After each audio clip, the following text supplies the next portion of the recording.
తెలంగాణ భాష, సాంస్కృతిక శాఖ మరియు సంకల్ప స్వచ్ఛంద సేవా సంస్థ ఆధ్వర్యంలో ఉస్నాబాద్ నియోజకవర్గ స్థాయి కళాకారుల పౌరాణిక, జానపద, సాంస్కృతిక జాతర మహిళా కోలాట బృందాలు నేడు ఉస్నాబాద్ పట్టణంలోని తెలంగాణ రాష్ట్ర ప్రభుత్వ రిటైర్డ్ ఉద్యోగుల సంఘం భవనంలో కార్యక్రమాలు ఏర్పాటు చేయడం జరిగింది.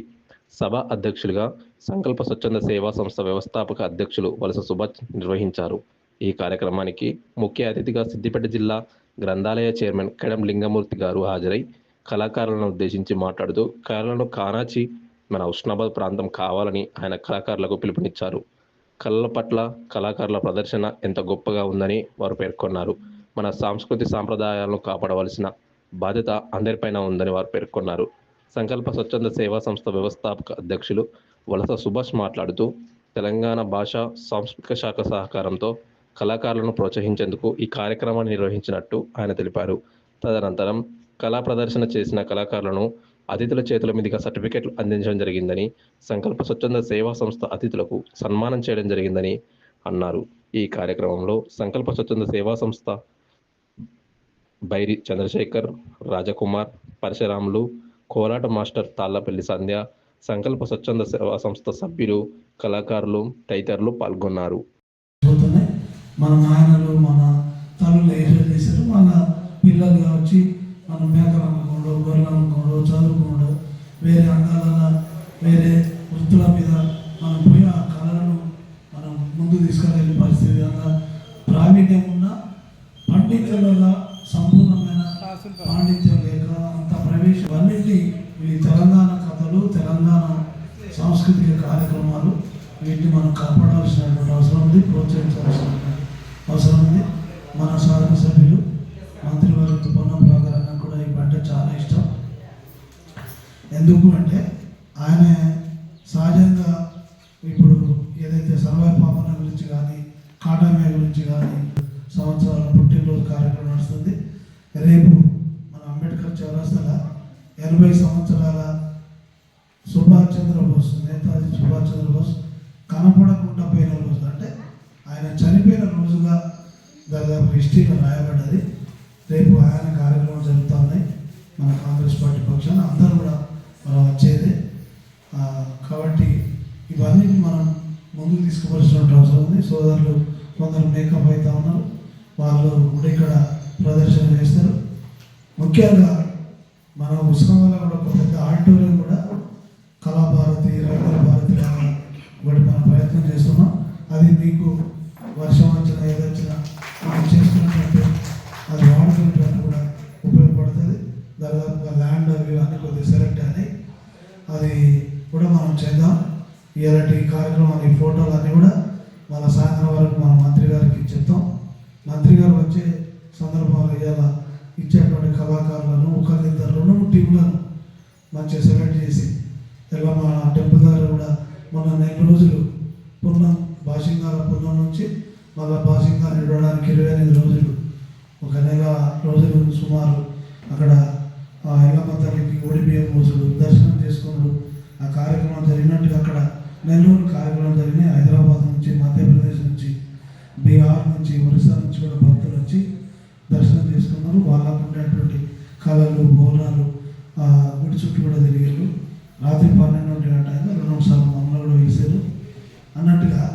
ఇవన్నీ ఒక ఎక్కడైతే బాగా ప్రచారం పొందిన స్థలాలు ఉంటాయో అక్కడ చేస్తే బాగా జనానికి రావడానికి అవకాశం ఉంటుంది. ఇక్కడ మేధావులు వాళ్ళు కూర్చునే ఏరియా, 10-20 మంది కూర్చునే ఏరియా మిత్రుడు సోదరుడు సుభాష్ సెలెక్ట్ చేసిండు.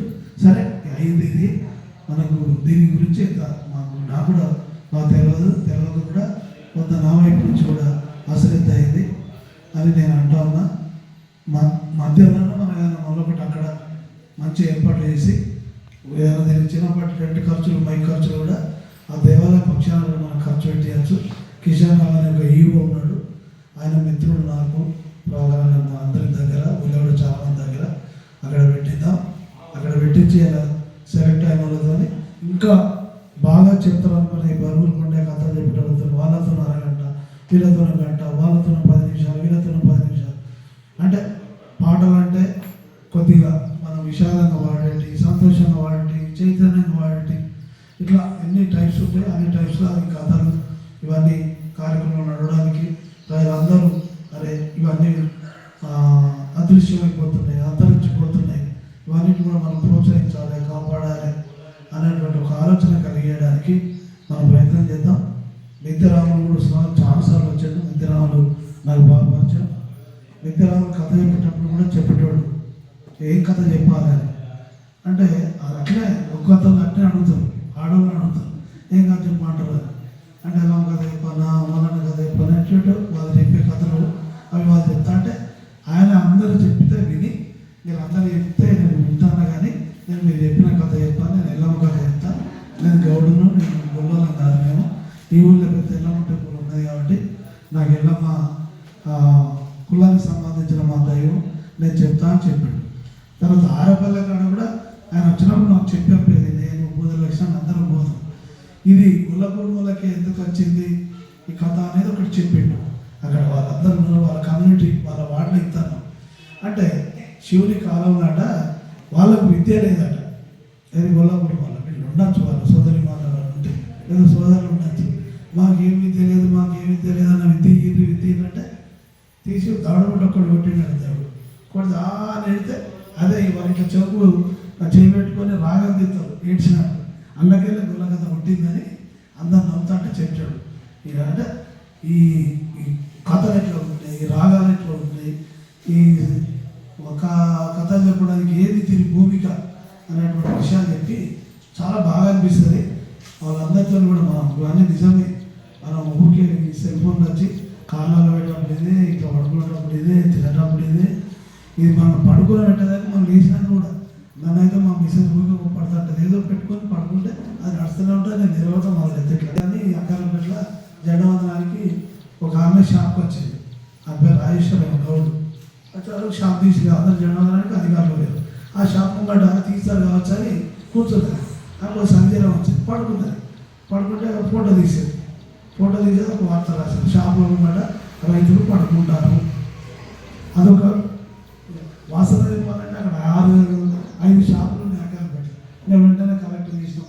నేను ఇంత చూసే నేనే చూడలేకపోయాను. నాకు మంత్రి ఆ ఫోటో పెట్టి అది ఇట్లా జరుగుతుంది, మీకు ఎంత వెనకబడిపోతాను, హైదరాబాద్ చూస్తానా మీరు చూస్తలేరంట అంటే మళ్ళీ వెంటనే కలెక్టర్ గారు మాట్లాడితే 6 షాపులు ఉన్నాయి, అన్నీ ఆడ ఇతరులన్నా ఫోన్లో పెడితే వీళ్ళు అన్ననే జంగపల్లి అయినా కాంగ్రెస్ పార్టీ అధ్యక్షుడు ఆయన పంపినాం, సంజయ్ రెడ్డి పంపినాం అంటే మళ్ళీ నిన్న కూడా ఒక పోయి వాళ్ళు ఒక ప్రెస్ మీట్ పెట్టింది. ఇప్పుడు ఎట్లుంటుందంటే మన మెంటాలిటీ ఏదో పనిలోకి దొరకలేదు అనగానే మనం ఎక్కడ లేచిపోతాం, ఇంటికి భూమి కాదు కొనుక్కొనే పోతాం.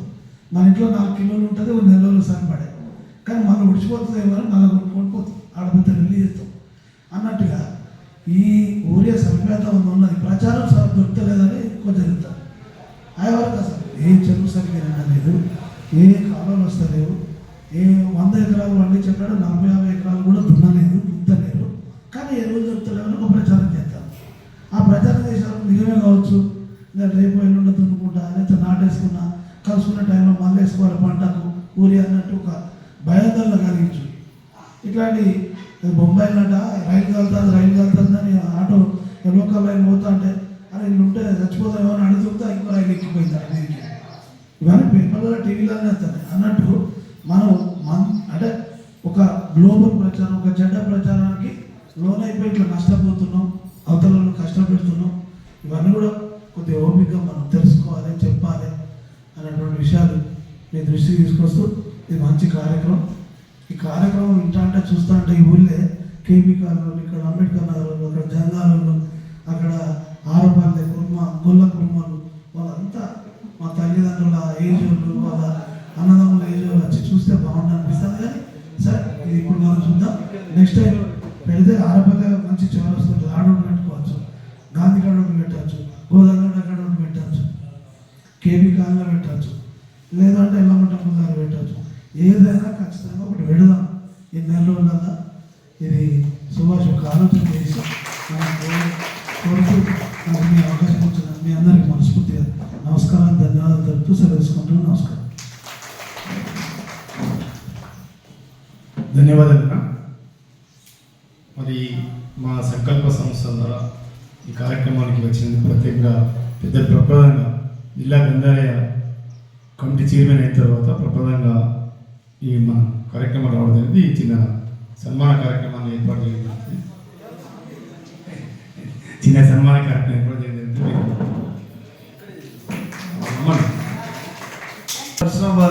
ఒకసారి సిద్దిపేట బాలల హక్కుల గురించి ఇలా బాలల హక్కుల గురించి ఇంత పట్టించుకోవడం కూడా రాజధానిలో నేను వెళ్తాను, బాగా పట్టించుకున్నాను.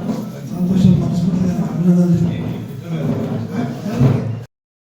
జిల్లా జానపద గేయ సాహిత్యం పరిశీలన 252 గ్రామాలు 252 గ్రామాలలో మట్టిలో మాణిక్యాలు కలిగినటువంటి ఒక అమోఘమైనటువంటి సాహిత్యం పరిమళం ఈ తెలంగాణ ప్రాంతంలో ముఖ్యంగా వరంగల్, కరీంనగర్, ఆదిలాబాద్, నిజామాబాద్ ప్రాంతంలో మనకు కనబడుతుంది. దారులు వేరైనా లక్ష్యం ఒక్కటే. మనం ఏ యొక్క కళను ఎన్నుకున్నా కూడా ప్రజలను చైతన్యపరిచేటువంటి ఒక సందర్భమే మనకు కనబడుతుంది. ఒకరు పాట పాడచ్చు, ఒకరు మాట్లాడచ్చు, ఒకరు ఏకపాత్రాభినయం చేయొచ్చు, ఒకరు ప్రజలను చైతన్యపరచవచ్చు, ఒకరు నలుగురిని పోగు చేసి వాళ్ళను ఉద్వేగంగా ముందుకు నడిపించవచ్చు. అటువంటి ఒక సందర్భమే మనం ప్రజాకళలుగా చెప్పుకోవచ్చు. ఇప్పుడున్నటువంటి మాటలు కేవలం భారత ఇతిహాసాల నుండి వచ్చినటువంటి ఒక సందర్భమే. మనము మహాభారతం అని చెప్పుకుంటాం, అన్ని కథలకు మూలం మహాభారతం అని చెప్పుకుంటాం. భారతానికి మరొక పేరు ఏంటిదంటే జయ సంహిత. జయ సంహిత అంటే సంహిత అంటే సమాజం హితం కోరేటువంటి ఏ వ్యక్తి అయినా, ఏ కథ అయినా, ఏ మనిషి అయినా కూడా విజయం సాధిస్తాడనేటువంటిది అందులో నిర్వచనం మనం చెప్పుకోవచ్చు. అప్పటి నుండి ఇప్పటి వరకు ఒక సందర్భంలో రాముడు గొప్పోడు, గొప్ప విలువిద్యకాడు, కర్ణుడు గొప్పోడు అని చెప్పుకుంటాడు. అదే క్రమంలో సాహిత్యంలో ఒక గొప్పనైనటువంటి కవి చెప్తాడు, దూరమున్న జిట్ట పులిని మట్టు బెట్ట చూడాలని, దూరమున్న జిట్ట పులిని మట్టు బెట్ట చూడాలని, పచ్చి కట్టె వంచి తాడు చుట్టి ధనువు చేసినాడు. ఎక్కడ? అడవిలో. పచ్చి కట్టె చుట్టి తాడు ధనువు చేసినాడు. మొదటి ధనువును చేసిన మొనగాడే గిరిజనుడు. ఆ ధనువును పట్టినోడే అర్జునుడై వెలిసినాడు. అంటే మూలాలు ఎక్కడి నుండి వచ్చినాయి? ఈ సాహిత్యం అనేటువంటిది ఎక్కడి నుండి వచ్చింది? ఈ కళలు ఎక్కడి నుండి వచ్చినాయి? మనం అనుకుంటున్నాం ఇప్పుడు చిరుతల రామాయణం అనేటువంటి ఒక సందర్భంలో అక్కడ కనబడ్డది. అందులో నా ముద్దు తమ్ముడా లక్ష్మణ, నీవు అతమాయి పోతివ సహోదరా, నా ముద్దు తమ్ముడా లక్ష్మణ. అంటే నేను పరీక్షిస్తుంటా, అంటే ఇది మాటనా పాటనా? ఈ మాటనే కొంచెం రాగం తీస్తే ఎంత అద్భుతంగా కళ ఈ గ్రామంలో కనబడుతుంది. అంటే ఎంత గొప్పనైనటువంటి ఒక కళలు గ్రామంలో మనకు కనబడతాయి. కాబట్టి ఈ అంతరించిపోతున్నటువంటి యొక్క జానపద కళలను ఎవరెవరు కాపాడుతారు, ఎవరెవరు వస్తారు, ఎవరెవరు ఈ కళను ఆపాదించుకుంటారు, తనువులో వాళ్ళు ఆలింగనం చేసుకుంటారనేటువంటి ఒక సందర్భం గుర్తు చేసుకోవచ్చు. ఏదైనా దుఃఖమైన సంతోషమైన ఒక భావమరదల్లో ఉన్నటువంటి సంభాషణ అయినా కూడా ఎంత అద్భుతంగా ఉంటుంది. ఒక చెల్లె చనిపోతే బాయిలో నకపాలకు సెల్లేసే మంచి భోజనమాయ, అవ్వ బంగారు సెల్లే చూడవే, నా కన్నా తల్లి బాయిలో నదేలుతున్నదే, కట్నాలు కానుకలాని కనికరమన్నా లేని వాళ్లకు అవ్వ సెల్లేనిచ్చి పెళ్లి చేతిమా, నా కన్నా తల్లి అత్తోరింటికి సాగానంపితిమా, నా కన్నా తల్లి. ఎంత అద్భుతమైనటువంటి పదప్రయోగం, ఎంత అద్భుతమైనటువంటి సాహిత్యం సమాజ హితాన్ని కోరేటువంటిది. ఇప్పుడున్నటువంటి యొక్క ఈ శాస్త్ర సాంకేతిక పరిజ్ఞాన రంగంలో కూడా ఒక కవి ఏమంటున్నాడంటే తన బాధతో, చుట్టుపక్కల చూడరా చిన్నవాడ, చుక్కల్లో చూపు చిక్కుకున్నవాడ. ఎంత అద్భుతమైనటువంటి పదప్రయోగం చూడండి.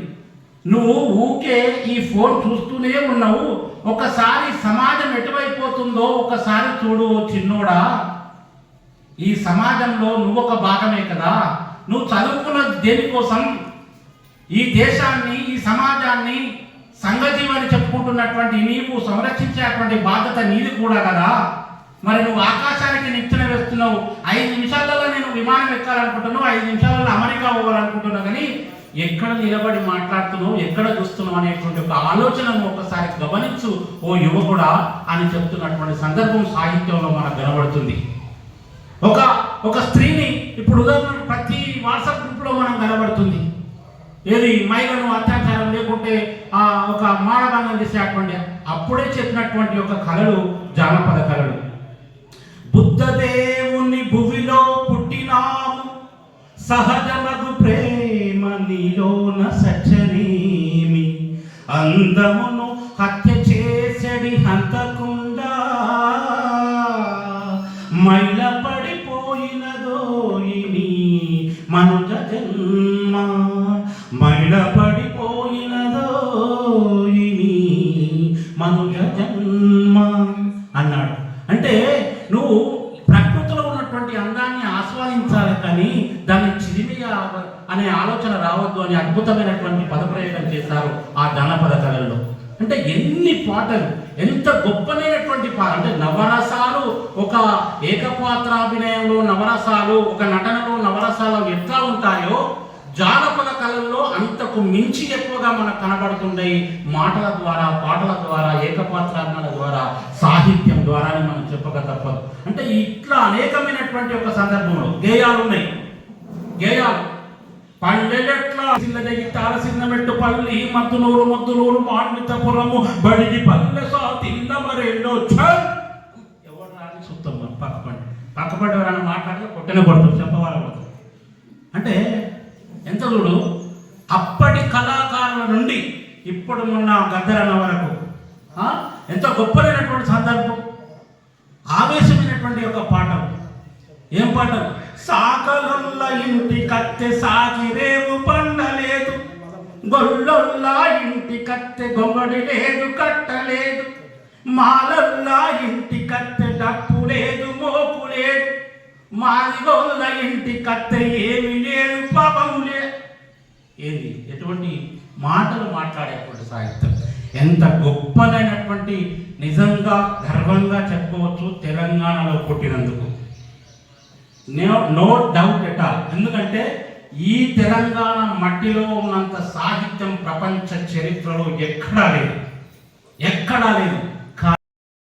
కార్యక్రమంలో భాగస్వాములు అవుతున్న మీ అందరికీ పేరు పేరున కళాభివందనలు తెలియజేస్తూ, ఇంతకుముందే మిత్రులు గంపల శ్రీనివాస్ గారు సుదీర్ఘమైనటువంటి ఉపన్యాసం ఇచ్చి మీ అందరినీ ఎంతో స్ఫూర్తివంతం చేసిండు అని నేను భావిస్తూ ఉన్నా. మరి సహజంగానే వారు మంచి వాగ్గేయకారుడు, కళాకారుడు. మరో వాస్తవంగా క్రమేపీ కళలు అడుగంటుతున్నటువంటి తరుణంలో తనదైన శైలిలో కళలను కొంత వెలికి తీద్దాం, మాయమైపోతున్నాడమ్మా మనిషి అన్నవాడు అన్నట్టుగా కళలు కూడా కాలగర్భంలో కలిసిపోతున్నాయి. మరి వాటి కళలను ప్రోత్సహించడం గాను ఇటీవల రాష్ట్ర ప్రభుత్వాలు కూడా అనేక సంక్షేమ కార్యక్రమాలు చేపడుతూ ఉన్నది. అందులో భాగంగానే ఈ మధ్య కాలంలో కళా సాంస్కృతిక సారథ్య అధ్యక్షుడు మన విమల గద్దర్ గారికి, మరి ఇటీవలనే మన ప్రాంతం వాసి నిర్నాల కిషోర్ సాహిత్య తను సాగితే మా ముందు వరుసలో సీట్ దొరకాలని ముందు వరుసలోకి వెళ్ళి జోసాకి పెట్టుకుని వెళ్ళి ముందు కూర్చొని వీక్షించేవాళ్ళం. అప్పుడు నిజంగా కళాకారులు ఎంత సహజసిద్ధమైన కళ, ఎంత గొప్పనైన కళ వాళ్ళు నిజంగా అప్పుడు ప్రభుత్వం కనుక గుర్తించినట్లయితే వారందరూ ఇలా అంటే వాళ్ళు అంత పెన్షన్ పొందాల్సినటువంటి స్థాయి. మేము కూడా చాలాసార్లు అనుకున్నాం. నేను ఇంతకుముందు క్రితంలో పత్రికా విలేకరుగా పనిచేసినప్పుడు కళాకారుల మీద కూడా కొంత వార్తలు కూడా రాయడం జరిగింది. కళాకారులు కూడా మరి వాస్తవంగా పెన్షనర్స్ ఇవ్వాలి, వాళ్ళని కూడా ప్రభుత్వం గుర్తించి మరి వారికి కూడా ప్రతి నెల ఇంతకుముందే తను చెప్పడం జరిగింది. 12 సంవత్సరాలుగా నేను డబ్బు వాయిద్యం చేస్తూ అంటే ఎంతో మంది ప్రోత్సహిస్తూ మరి అనేక కార్యక్రమాలు అనేక వేదికల మీద తనదైన మరి రీతిలో నిన్న ప్రదర్శన ఇచ్చిందని చెప్పింది. అయినా ప్రభుత్వం ఇచ్చినటువంటి ప్రోత్సాహం నిజానికి కొంత బాధాకరమే. అయినప్పటికీ ఈ మధ్య కాలంలో రాష్ట్ర ప్రభుత్వం కొంత ప్రోత్సహిస్తున్నటువంటి తరుణంలో మీకు మంచి జరుగుతుంది తప్పకుండా. మరి మీరు ఎంచుకున్న ఏదైతే ఉందో ఆ కళను నమ్ముకొని సంకల్పం గొప్పదైతే సాధించలేదంటూ ఏం లేదు. మరి మీ సంకల్పంలో భాగంగా మీరు అనుకున్న లక్ష్యం మేరకు మీరు ముందుకు సాగాల్సిందే. తప్పకుండా ఏదో ఒక రోజు మనకు మంచి జరుగుతుంది. మరి ఆ దిశగా మీరంతా ముందుకే సాగాలి. వాస్తవంగా కళాకారులను ప్రోత్సహించాల్సిన అవసరం సమయం మరి ఆసనం కావాలి. అయితే దాన్ని భావిస్తూ ఉన్నా మన ఆ దిశగా మరి ప్రభుత్వంలో ఒక మంచి హోదాలో ఉన్నటువంటి ఇప్పుడు అన్నగారు కూడా మన శాసనసభ్యులు రాష్ట్ర మంత్రి గౌరవనీయులు పెద్దలు శ్రీ మరి పొన్నం ప్రభాకర్ గారు కూడా ఈ మధ్యకాలంలో అనేక కార్యక్రమాలు అనేక సంక్షేమ కార్యక్రమాలు చేపడుతుండడం మరి వారి దృష్టికి కూడా అన్నగారు లింగమూర్తి అన్నగారు కూడా తీసుకెళ్ళి మన ప్రాంతంలో అనేక మంది కళాకారులు ఉన్నారు, వారికి కూడా మనం ప్రోత్సహించాల్సినటువంటి అవసరం ఉందన్న అని మరి తప్పకుండా వారు నోటీసులు పెడతారు. మీకు కూడా మరి ఎవరైతే కొంత వయసు మళ్ళీతో వారిని మరి అన్నగారి దృష్టికి కనుక తీసుకెళ్ళినట్టు వాళ్ళకు కూడా కొంత పెన్షనర్ విషయంలో మరి ప్రక్రియ సాగుతుందని నేను భావిస్తూ ఉన్నా. మరి ఏదేమైనా మరి ఈ కార్యక్రమంలో ఇంతసేపు ఆశీర్వైనని మీరు వీక్షిస్తున్నటువంటి మీ అందరికీ మరొక ధన్యవాదాలు తెలియజేసి కార్యక్రమం చేపడుతున్న తమ్ముడు సుభాష్ కూడా ముందు కూడా మరెన్నో కార్యక్రమాలు చేపట్టాలి, మరింత మందిని స్ఫూర్తివంతంగా వారిని ముందుకు తీసుకెళ్లాల్సినటువంటి అవసరం వారిపై ఉంది అని తెలియజేస్తూ ఈ అవకాశం ఇచ్చినటువంటి మీ అందరికీ మిత్రుడు సుభాష్ గారికి ధన్యవాదాలు తెలియజేస్తూ సెలవు తీసుకుంటున్నాను. జై థ్యాంక్ యూ అన్న. ఈ కార్యక్రమానికి మా పెద్దన్న ఎన్నో అందరి కళాకారులు కానీ అన్ని రంగాలు ప్రోత్సహిస్తూ ఈరోజు సిద్దిపేట జిల్లా గ్రంథాలయ చైర్మన్గా బాధ్యత నిర్వహిస్తున్న పెద్దలు కేడ లింగమూర్తి గారు మాట్లాడిస్తే కోరుతున్నాను.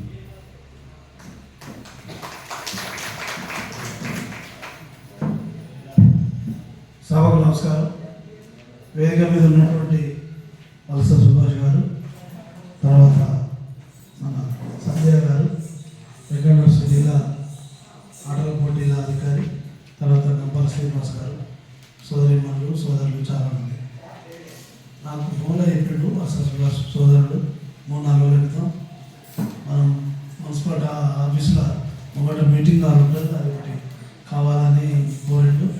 మాట్లాడుకున్నాం కానీ మళ్ళీ ఇక్కడికి మార్చినట్టున్నాడు. అక్కడ అందరు అడుగుతాను అనేటువంటి విషయంలో కొద్దిగా కమిషనర్ గారు అక్కడ అకామిడేట్ మళ్ళీ చేరినట్టున్నారు.